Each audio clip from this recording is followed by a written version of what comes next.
ये इंटरव्यू सिर्फ तालीमी और मालूमाती मकसद के लिए पेश किया गया है। मीडिया स्टार वर्ल्ड किसी भी हिंसा, नफरत या तासुब की हिमायत नहीं करता। यहाँ पेश किए गए ख्यालात मेहमान के अपने हैं, चैनल उनसे ज़रूरी नहीं कि इत्तेफाक रखे। हेलो, नमस्कार, आदाब, सत श्री अकाल और अस्सलाम वालेकुम। मैं हूं मोहम्मद अहमद काज़मी, लेकर आया हूं आपका पसंदीदा कार्यक्रम आपके रूबरू। मीडिया स्टार वर्ल्ड लगातार आपको ऑथेंटिक खबरें, रेफरेंसेस के साथ और कुछ जानकार लोगों से मुलाकातें करा रहा है। मकसद ये है कि कोई नतीजा आप खुद निकालें। अलग अलग सोर्सेस से आने वाली इंफॉर्मेशन उसी तरह से आपके सामने पेश की जा रही हैं। आखिर इस इलाके में क्या होगा जहां अभी जंगबंदी तो है, लेकिन इजराइल के हमले गाजा में भी, वेस्ट बैंक में भी और साउथ लेबनान में भी अभी भी हो रहे हैं, जबकि जंगबंदी जारी है। उधर सीरिया में हुकूमत बदले हुए 1 साल मुकम्मल हो गया है। वहां ऐसा लगता है कि तकरीबन जैसा जैसा इराक में 2003 में एक सेलिब्रेशन बाकायदा स्टेज किया गया था फिरदौस स्क्वायर पर बगदाद में, तकरीबन उसी किस्म का कुछ नजर आया दमिश्क में भी। लेकिन क्या वाकई ये अगर कोई खुशी है तो हकीकी है? क्या सीरिया और इजराइल के बीच में अच्छे ताल्लुकात हो जाएंगे और सुकून हो जाएगा, चैन हो जाएगा? ये सारे सवालात वो हैं जो एक्सिस ऑफ रेजिस्टेंस दूसरी तरफ मजबूती से खड़ा हुआ है इजराइल के खिलाफ लड़ने के लिए, अमेरिका के खिलाफ लड़ने के लिए। क्या वो शांत हो जाएंगे जब तक फिलिस्तीन का मसला हल नहीं होता, जब तक फिलिस्तीन एक स्टेट, एक मुल्क नहीं बनता? क्या कुछ होगा इस इलाके में, अब क्या कुछ हो रहा है, ये सब समझने के लिए मेरे साथ इस वक्त मौजूद हैं फिरोज मीठी बोरवाला साहब, जो इंडो पैलेस्टाइन सॉलिडारिटी फोरम के फाउंडर जनरल सेक्रेटरी हैं और इस मामले से, इस मुद्दे से बहुत नजदीक से मुसलसल जुड़े हुए हैं। जब से ये जंग शुरू हुई थी अक्टूबर 2023 में, तब से अब तक जितने भी अक्सर इंटरनेशनल कॉन्फ्रेंसेस में आप मौजूद रहे हैं, लेबनान, कराकास, उधर मॉस्को, तेहरान, इस्तांबुल, हर जगह। फिरोज मीठी बोरवाला साहब, वेलकम है आपका। मीडिया स्टार वर्ल्ड को आपने वक्त दिया, उसके लिए बहुत बहुत शुक्रिया। दमिश्क से सेलिब्रेशन की खबरें हैं। दमिश्क में, सीरिया में अहमद अल शरा, मैं तो कहता हूं टेररिस्ट टर्न्ड पॉलिटिशियन अहमद अल शरा को हुकूमत संभाले 1 साल हो गए। कई मुलाकातें ट्रंप के साथ हो चुकी और अब वो बहरहाल इजराइल के साथ अमन समझौते की भी बातें करते हैं, जबकि अपनी जमीन इजराइल के कब्जे में। कैसे देख रहे हैं आप? नहीं, इसमें सीरियन सिचुएशन में तो ये क्लियर कट है कि जो अमेरिकन, इजरायली, तुर्किश, कतार, यूएई, सऊदी जो गेम प्लान था उसमें वो लोग सफल रहे। रशिया का भी एक डबल गेम था, वो लोग एंटी इजराइल पोजीशन नहीं ले रहे थे, तो बहुत मुश्किल था इसको बचाना। ईरान और हिजबुल्ला था खड़ा उनके साथ। असद की भी कुछ स्ट्रेटेजिक गलतियां रही। अगर उसने हश्र शाबी जैसे फोर्सेस को खड़ा कर दिया होता पूरे सीरिया में, पीपल्स मिलिशियाज खड़ी की होती, तो ये आईसिस और अलकायदा जो बाद में आ पाए वो नहीं होता। और जैसे उन्होंने इराक में हरा दिया था, यहाँ भी हरा देते। दूसरा जो बड़ा मसला था दूसरा जो बड़ा मसला था सैंक्शंस का, वो सैंक्शन ने उनको भी तोड़ डाला था, बहुत वीक कर दिया था। छोटा देश है, 2.5 करोड़ की आबादी है, उसमें वो झेल नहीं पा रहे थे। और इसलिए जब अरब लीग में सीरिया को वापस शामिल किया गया था 2020-21 के आसपास, तब यूएई और सऊदी ने जो ऑफर्स किए थे कि तुम ईरान से दूर हो जाओ और हम तुमको इकोनॉमिक बेल आउट कर लेंगे, तो असद यहाँ मूव हो रहा था, ईरान और हिजबुल्लाह से दूर हो रहा था। और उसी में वो चीजें वीक होती गई जो रेजिस्टेंस फोर्सेस थे, और बाद में कोलैप्स हो गई। तो ये हकीकत है। दूसरा कि ये आईसिस की जो सरकार आज बनी है, जिसपे $10 मिलियन के इनाम था, हम लोग आतंकवाद के विरोध में है वगैरह वगैरह, आज वो आतंकवादी जाके वॉशिंगटन डीसी में ट्रम्प का हाथ पिलाता है। तो ये जो पूरा दोगलापन है, जो पहले समझे जैसे लोग बोल रहे कि वॉर ऑन टेरर, ये पूरा अमेरिकन इजरायली एक रैकेट ही है, ब्रिटिश, फ्रेंच सब इसमें शामिल है, सऊदी, कतार, तुर्की वुर्की सब इसमें शामिल थे, वो सब आज पूर्व हो चुका है। अभी ये पावर में है। अदरवाइज के साथ तो बहुत ही बुरा बुरा सलूक वो लोग कर रहे, हम लोग देख रहे डे वन से। ड्रूज के साथ भी वही हालचाल है। तो ये अपने सेक्टेरियन तरीके से ऊपर उठ पाएंगे कि नहीं, अभी देखना है। वो बोल रहा है हम लोग सभी सीरियंस के लिए, मगर वो कोई पूरे सीरियंस की सरकार दिख नहीं रही है। सभी सेक्शंस को सरकार में लेना चाहिए, पोर्टफोलियोज बढ़ने चाहिए। इलेक्शन भी 5 साल के बाद होंगे। अगर वो इतने पॉपुलर होते, ये अगर एक पॉपुलर रेवोल्यूशन होता है ये, तो ये 6 महीने 1 साल के अंदर इलेक्शन हो जाता, जो नॉर्मली होता है। कि बांग्लादेश में रेवोल्यूशन हुआ, नेपाल में भी हुआ, तो श्रीलंका में भी हुआ, तो 6 महीने 1 साल के अंदर तो इलेक्शन वहां हो गए थे। मगर ये सीरिया में कोई इलेक्शन करने का इनका इरादा 5 साल तक नहीं है। तो वो बहुत बड़ा एक वो दिखता है कि एक्चुअली जमीन पे, क्योंकि अभी लद्दाख में एक प्रोटेस्ट भी हुआ था, तो वो एक पीसफुल प्रोटेस्ट था। मगर वहां ये बंदूकधारी लोग मशीन गन लेकर आइसिस के मिलिशियाज अल शारा के गुंडे वहां पहुंच गए थे और वहां बंदूक चला के 2-3 लोगों को मारा। तो वहां आज पीसफुल प्रोटेस्ट की भी कोई उम्मीद नहीं है, ये वो बताते हैं। तो पोजीशन बहुत ही डिफिकल्ट है। आज भी आई थिंक रूस के साथ कुछ अटैक बटैक हुए हैं, ये सो कॉल्ड सीरियन आर्मी की। इसराइल के साथ तो इन्होंने समझौता कर ही लिया, ये तो क्लियर कट है। वो इसराइल को अपना एनिमी नहीं मानते, ईरान को ज्यादा मानते हैं। आज भी जोलानी इराक नहीं जा सकता, वहां भी वो आज भी टेररिस्ट ही है, क्योंकि bomb blast, head cutting, chopping, IEDs, car blast, ये सब उसने किया है। तो परिस्थिति, ये 1 ही साल हुआ है और मुझे बहुत कुछ देखना है कि सीरिया के अंदर जो सेकुलर फोर्सेस है, जो टूट चुके थे, वो किस प्रकार से साथ में आकर इस देश को बचाने का काम करते हैं। नहीं तो अल कायदा और आइसिस किसी देश को ले ले, वो देश का क्या हाल होना है, वो भी अमेरिका और इसराइल के दायरे में ही ये सब पूरा काम हो रहा है। अच्छा, इसराइल के बारे में जो बात आपने बताई, इसमें एक बहुत ही टर्निंग पॉइंट आया है। सऊदी अरब के खुफिया महकमे के साबिक सरबरा तुर्की अल फैसल, उन्होंने 2 दिन पहले अबू धाबी में कहा कि इलाके के लिए ईरान नहीं, इसराइल खतरा है। सऊदी अरब के और ये बाकायदा शाही खानदान से हैं और बहुत ही प्रोमिनेंट है इस वक्त भी। और अभी कल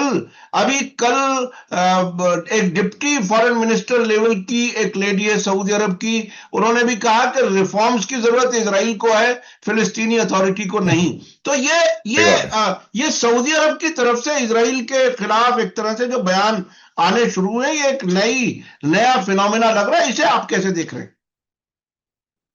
नहीं, बात सही है, क्योंकि सवाल रेडिकलाइजेशन है। जो बोलता है नेतन्याहू की मैं डी रेडिकलाइज करूंगा गाजा को, एक्चुअली सवाल है इजराइल का डी रेडिकलाइजेशन का। इतनी कट्टर यहूदी जायनिस्ट सरकार वहां बैठी है, इतने पगले बन चुके लोग, बलात्कार को डिफेंड करते हैं, बलात्कारी को हीरो मानते हैं। ठीक है, बच्चों का बलात्कार, डॉक्टर का बलात्कार, क्या किस्म का सोसाइटी बन चुका है। और उसके साथ जो कट्टरता उनमें आ चुकी है। कल भी एक स्पोक्स पर्सन थे कोई धार्मिक ग्रुप के, उनके जूइश धार्मिक ग्रुप के, वो बोलता है ये सही टाइम है, 1 लाख से 1.5 लाख लोग को तो हम लोग रोज मार सकते हैं। यहां तक ये बातें उनके टीवी पे हो रही, टीवी पे बलात्कारियों को बैठकर उनकी वाहवाह की जा रही है। तो डी रेडिकलाइजेशन का तो मुद्दा है। पूरी जो इजरायली सोसाइटी है 95% साइकोटिक कट्टर हो चुके थे, ये उनके इलेक्शन में भी दिखता है। उनको डी रेडिकलाइजेशन का सवाल है। और तुर्की अल फैजल जैसे लोगों को बहुत बाद में समझ में आया कि खतरा है इजराइल से, ईरान से कोई खतरा नहीं। ईरान ने ना किसी को अटैक किया है, ना ईरान खाली रेजिस्टेंस को सपोर्ट कर रहा है, जो बेसिकली लेबनान इजराइल से अपने आप को डिफेंड कर रहा है। सीरिया ने भी अपने आप को डिफेंड किया था फ्रॉम ऑल दीज फोर्सेस। और यमन की बात देखो या इराक की बात देखो, तो ईरान ने एक स्टेबल सरकारों को खड़ा करने का काम किया है। और without Iran role in Palestine, चाहे वो हमास हो या जो दूसरे फैक्शंस हो, ये बहुत मुश्किल था। ये पैलेस्टाइन के लोग भी समझते हैं सब चीजों को। तो अच्छा है कि तुर्की अल फैजल जैसे एक सीनियर लीडर ने आज ये बात बोली है, दोनों बातें, कि इजराइल खतरा है, नॉट ईरान। और जो रेडिकलाइजेशन है वो तो इजराइल का है, ये पीए का कोई मुद्दा नहीं। जी। आप ये बताइए कि गाजा के क्या हाल चाल हैं? जंगबंदी भी है, हमले भी हैं, क्या कुछ गाजा के हालात के बारे में क्या कुछ इत्तला है आपके पास? गाजा में देखो, जंगबंदी तो है नहीं, ये सीज फायर नहीं है। सीज यहां से हुआ है, फायर तो वहां से हो ही रहा है। पहले जो रोज 50 मारते थे, अभी 5-7 मर रहे, खाली इतनी बात है। कुछ राहत जैसी मिली है क्योंकि ह्यूमैनिटेरियन एड पहले से ज्यादा आ रहा है, दवाइयाँ वगैरह वगैरह कुछ आ रही है, और उसके साथ इंटरनेशनल प्रेशर बहुत इजराइल पे तो ये सब हो रहा है। यूनाइटेड नेशंस के जो रिलीफ ग्रुप्स है वो भी एक्टिव हो गए। दूसरा दिख रहा है कि शादियां हो रही है, लोग नमाज मस्जिद में, जो टूटी फूटी मस्जिद है वहां खुलकर पढ़ रहे हैं, बच्चे लोग स्कूल जा रहे हैं, वहां के जो सोशल वर्कर्स है वो बच्चों को जमा करके गाने गा रहे हैं, ड्राइंग कर रहे हैं। तो एक कुछ नॉर्मल सी लाने की कोशिश चल रही है जो पहले संभावना नहीं थी। ओके, तो वो है, और ये वो समाज की ताकत है कि इतना सब हिरोशिमा नागासाकी झेलने के बाद, और आई थिंक 8-9 हिरोशिमा नागासाकी उन्होंने झेला है 10 साल में, उसके साथ 2008 से लगातार हर 2-2 साल वॉर्स हुई है। तो एक पूरा एक जेनरेशन है, जब बच्चा पैदा हुआ है तब से वो पिछले 8-10 साल में 5 वॉर वो झेल चुका है। तो पॉइंट इसके एक वो साइड रहा। दूसरा है कि जो भी बातचीत चल रही है, बहुत ही ये 22 पॉइंट ट्रम्प का बहुत ही प्रॉब्लमेटिक था। हम जैसे लोगों ने इसलिए सपोर्ट किया था कि कहीं ये जंग जिस लेवल पे थी वो बंद होगी, पूरी तो नहीं बंद हुई है, पहले से कुछ तो कम हुआ है, थोड़ी राहत मिली है, मगर जो पैरामीटर्स थे वो हाईली प्रॉब्लमेटिक थे, क्योंकि इसमें कई पैलेस्टीन स्टेट, एक यूनाइटेड नेशंस बैक्ड डॉक्यूमेंट है, इतने सारे उसके रेजोल्यूशंस है, वो तो कहीं है ही नहीं, aspirations for a Palestine state वगैरह वगैरह। तो वो सब बहुत ही प्रॉब्लमेटिक है। हमास को निहत्था करना पड़ेगा, हथियार देने पड़ेंगे, वो पहले ही 4-5 क्लॉजेज में है, वो भी एक प्रॉब्लमेटिक बात थी, क्योंकि इजराइल वही बहाना बताता है कि खतरा नहीं दे रहे तो मैं जाऊंगा नहीं वाली बात। और आज उनका जो आई थिंक डिफेंस मिनिस्टर है, वॉर मिनिस्टर का डिफेंस मिनिस्टर, कि जो वो लोग ने जो नई बॉर्डर बनी है गाजा में, वो भी वो इजराइल की नई बॉर्डर है। अभी वो बोलने के लिए बोलते हैं बहुत कुछ बातें, क्योंकि ये सब चीजें। मैं उसी पर आना चाह रहा था। देखिए, दो चीजें हैं इस वक्त जो हो रही हैं। एक तो ये कहा जा रहा है कि फर्स्ट फेज ऑलमोस्ट कंप्लीट हो गया है, आखिरी एक डेड बॉडी जो हमास को अभी तक नहीं मिली है वो नहीं पहुंचाई है, बाकी पूरा कंप्लाई किया है, हमास ने शर्तें पूरी की हैं। और अब सेकंड फेज की शुरुआत होनी चाहिए। नेतन्याहू 29 दिसंबर को व्हाइट हाउस जा रहे हैं ट्रंप के बुलाने पर। इस सेकंड फेज की शुरुआत से पहले उनका फौज का सबसे बड़ा ऑफिसर इयाल जमीर, जो टॉप कमांडर है, वो ये कह रहा है कि ये जो येलो लाइन है यही बॉर्डर है इस वक्त। अब जो है हम यहां से हम पीछे नहीं हटेंगे, वो ये कह रहे हैं। तो ये जो कंट्राडिक्शन है, सेकंड फेज की शुरुआत यही बॉर्डर रहेगा, इसके क्या मानिए, क्या आगे क्या देख रहे हैं? नहीं, वो तो इजराइल अपना दबाव प्रेशर बनाने के लिए सब बोलते रहता है। अभी उसकी औकात है नहीं ये सब बोलने की, करने की। ये भी टाइम उसको समझ में आएगा, क्योंकि जितने बड़े पैमाने पे उसका बॉयकॉट हो रहा है, और ये जितना कट्टर होगा इजराइल इतना आइसोलेट होगा। ओके, और इसके प्रमाण हमको अमेरिका में दिखते जा रहे हैं और दिखते जाएंगे। ये लोग जितना जेनोसाइडल होते जाएंगे, इजराइल का और जूइश सपोर्ट अमेरिका में कम होता जाएगा। ये उनको समझ में नहीं बात आ रही कि वो लोग कितना नुकसान कर दिया, नेतन्याहू ने कितना नुकसान किया अपने आप में। करप्शन के केसेस से बचाने के लिए आज नेतन्याहू ने इजराइल को पूरा डुबा डाला। ये वॉर ही उसने शुरू की ताकि वो ये सब चीजें साइड हो जाए, मगर वो हो नहीं पा रही है। तो मेरा बोलना है कि एक तो ये दूसरे देश जो जिन्होंने कहा था कि हम अपनी आर्मीज भेजेंगे, उनका बोलना है कि पहले एक क्लियर मैंडेट दो, वो भी कोई जल्दबाजी में नहीं है। एक तो क्लियर कट है कि हम लोग आके कोई हमास को निहत्था नहीं करने वाले, ये हम लोग का काम नहीं है। हम लोग का काम है वहाँ पीस मेंटेन करना, एक बफर बनना इजराइल और पैलेस्टीन जनता के बीच में, वहां उनके सिक्योरिटी के लिए आ रहे हैं। ठीक है, तो बहुत ही अभी निगोशिएशन बाकी है। उसमें आप देखेंगे कि जो ट्रम्प का पीस बोर्ड की जो बात थी कि उसका सदर को नेतन्याहू बनाएंगे, सॉरी टोनी ब्लेयर को बनाएंगे, वो मामला तो हट गया। पहले से उसका विरोध हो रहा था कि टोनी ब्लेयर बहुत ही, मतलब वो खुद एक वॉर क्रिमिनल है, इराक के झूठे वॉर में उसने एक बहुत बड़ा रोल प्ले किया था बुश के साथ, वो टाइम पे बुश जूनियर के साथ। तो वो तो एक अरब सेंटिमेंट और पैलेस्टीन सेंटिमेंट को नजर रखते हुए ब्लेयर को हटाया, नहीं तो ब्लेयर तो इजराइल का ही आदमी है। ओके, तो ये भी एक जीती है। तो आई थिंक कतर, सऊदी, ये सबका प्रेशर बनते जा रहा है ट्रम्प पे कि भाई ये करना है तो फिर हमारी भी बात सुननी होगी, वरना हमको कोई जल्दबाजी नहीं, जैसे चलना है चलने दो। और उसमें ट्रम्प को नुकसान हो रहा है, अमेरिका को नुकसान हो रहा है, इजराइल लॉबी को तो बहुत ही नुकसान हो रहा है ये पूरे माहौल में।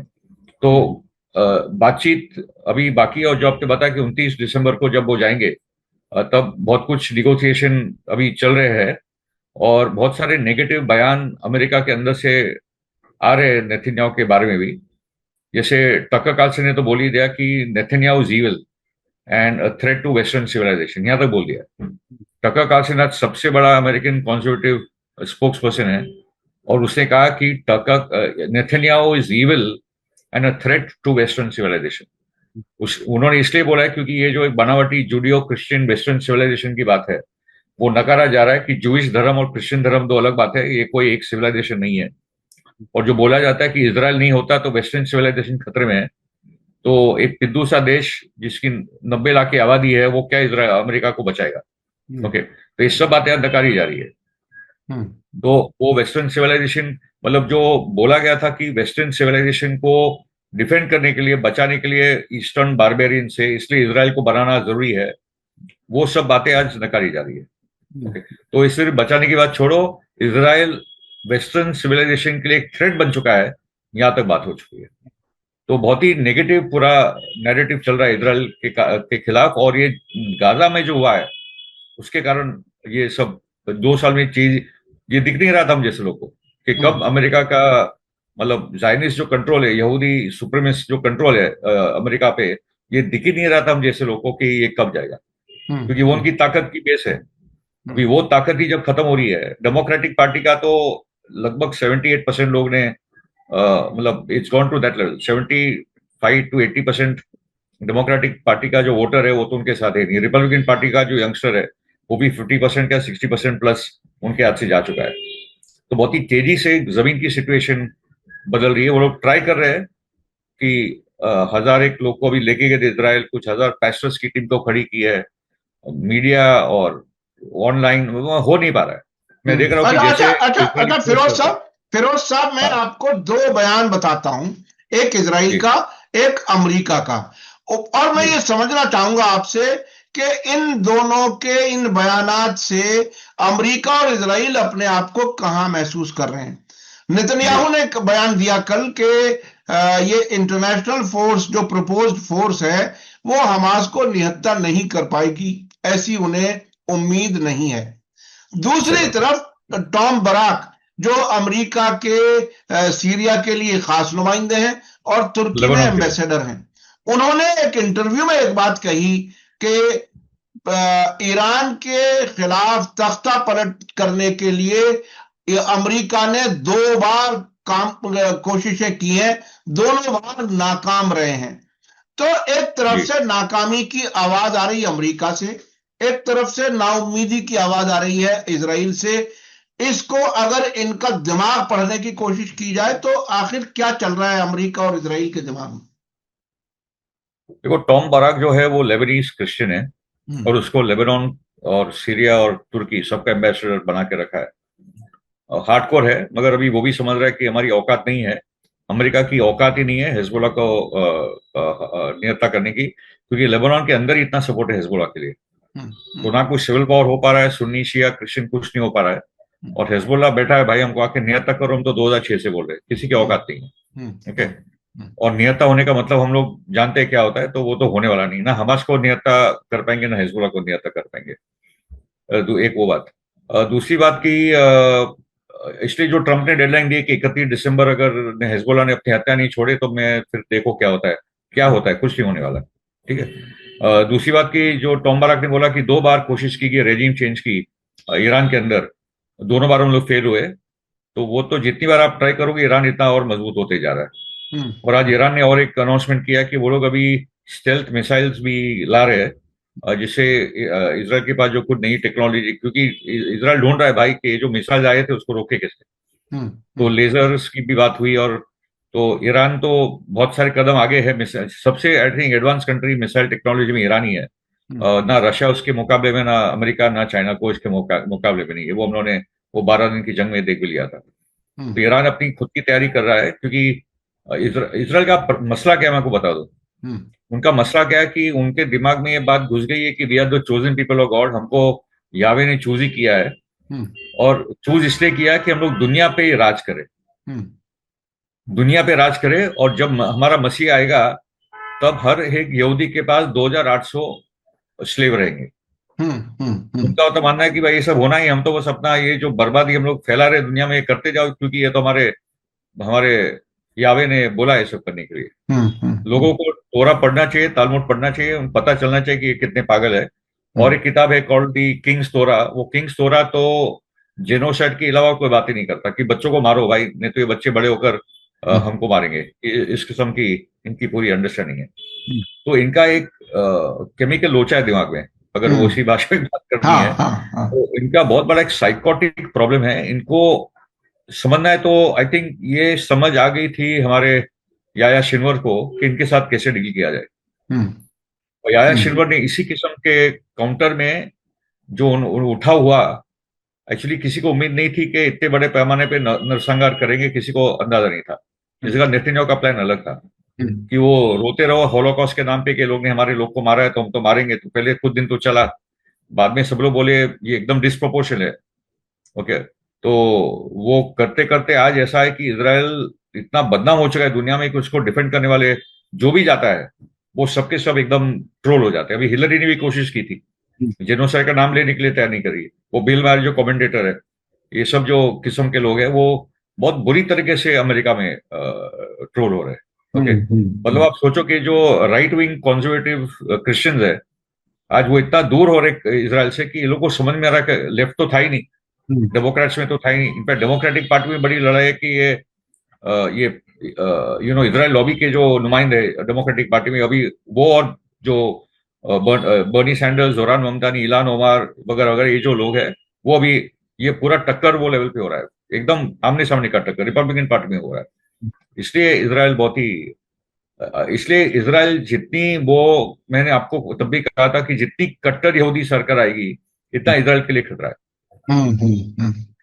और अभी और इस तरफ और इस तरफ सरकार बदलने का या पॉलिटिकल सिस्टम बदलने का कोई चांस नहीं लग रहा है। अभी जो आखिरी बयान नेतन्याहू का है वो ये कह रहा है कि मुकदमे में माफी मैं इस शर्त पर देने वाला नहीं हूं कि मेरा पॉलिटिकल कैरियर खत्म हो जाए। यानी वो मुल्क की सियासत पर अब भी आगे भी हावी रहने की कोशिश कर रहे हैं, इनकी चाहत ऐसी है। अच्छा, जब इस तरह के हालात हैं तो तब खुद इजरायली जो ये मुल्क छोड़ करके भाग रहे हैं, खबरें कभी कभी आती हैं 10 लाख तक की भी खबर कभी कभी आई, तो ये इजराइल वो उसी तरह से 2028 वाला प्लान जो आपके जहन में है, क्या 28 के हिसाब से ठीक ठाक चल रहा है कि 28 में खत्म हो जाएगा इजराइल?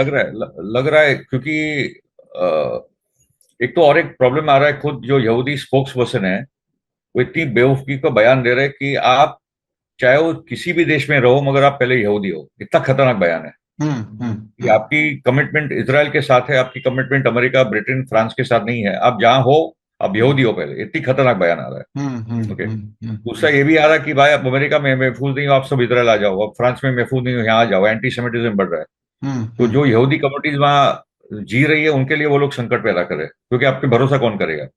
और अमेरिका के अंदर जो स्पाई नेटवर्क्स, 9/11 WTC के attack, John F Kennedy, US liberty, Jonathan Pollard, Epstein file, इतने इतने सब कांड करके रखे कि लोग पे भरोसा भी करना भी मुश्किल हो गया।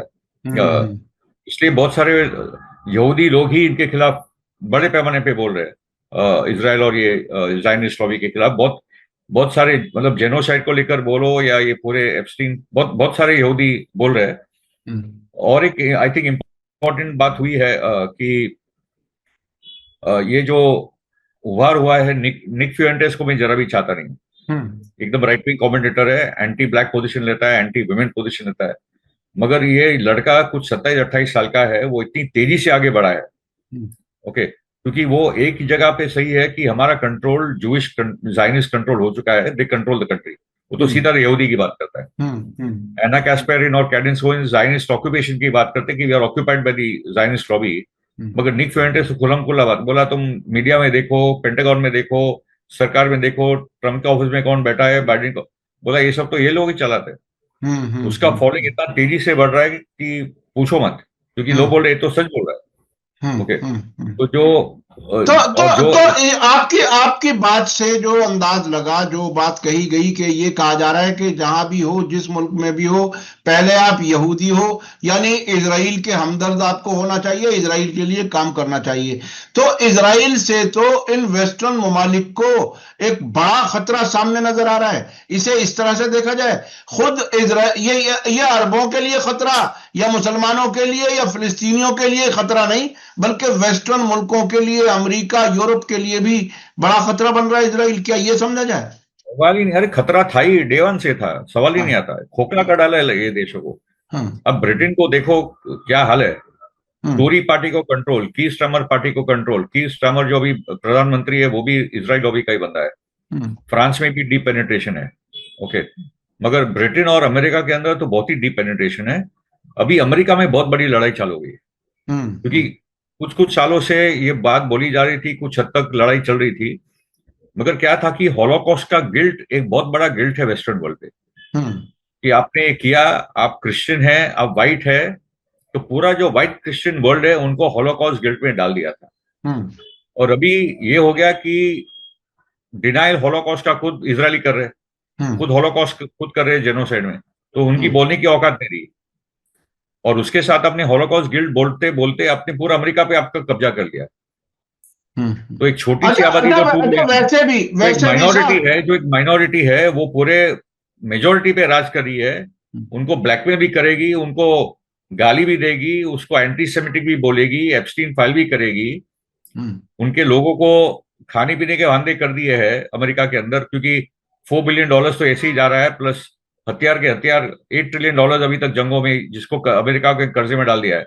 इसराइल में फ्री हेल्थ केयर और फ्री लाइफ इंश्योरेंस है, अमेरिका में नहीं है, तो लोग बोले भाई हमारा पैसा वहां जा रहा है, हम लोग क्या करें। तो बहुत गुस्सा बढ़ते जा रहे हैं कि इनकी जंगे, इनका हमारा पैसा, हमारे पे राज, ये सब क्या हो रहा है। तो अच्छा, बहुत अभी जी, हॉलोकास्ट के बारे में मैंने खुद वॉशिंगटन में उनका जो एक म्यूजियम है वो देखा है, हॉलोकॉस्ट म्यूजियम।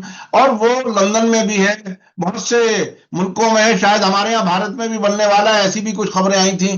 तो उसमें एक तरह से ये दिखाते हैं कि हम बहुत बड़े विक्टिम हैं, हम पर बहुत जुल्म किया गया है। लेकिन मुझे याद आ रहा है अहमदी निजाद ने यूनाइटेड नेशन में ये सवाल उठाया था कि हम तो अल्लाह के वजूद पर भी रिसर्च करने के लिए तैयार हैं, हमें कोई सही बात है, प्रॉब्लम नहीं है, आप हॉलोकॉस्ट पर रिसर्च क्यों नहीं होने देते? यानी रिसर्च का बराबर। दरवाजा बंद, सच्चाई कोई सामने ना ला पाए, वो है हॉलोकॉस्ट की कहानी। अच्छा, अब मैं थोड़ा सा आगे बढ़ना चाहता हूं।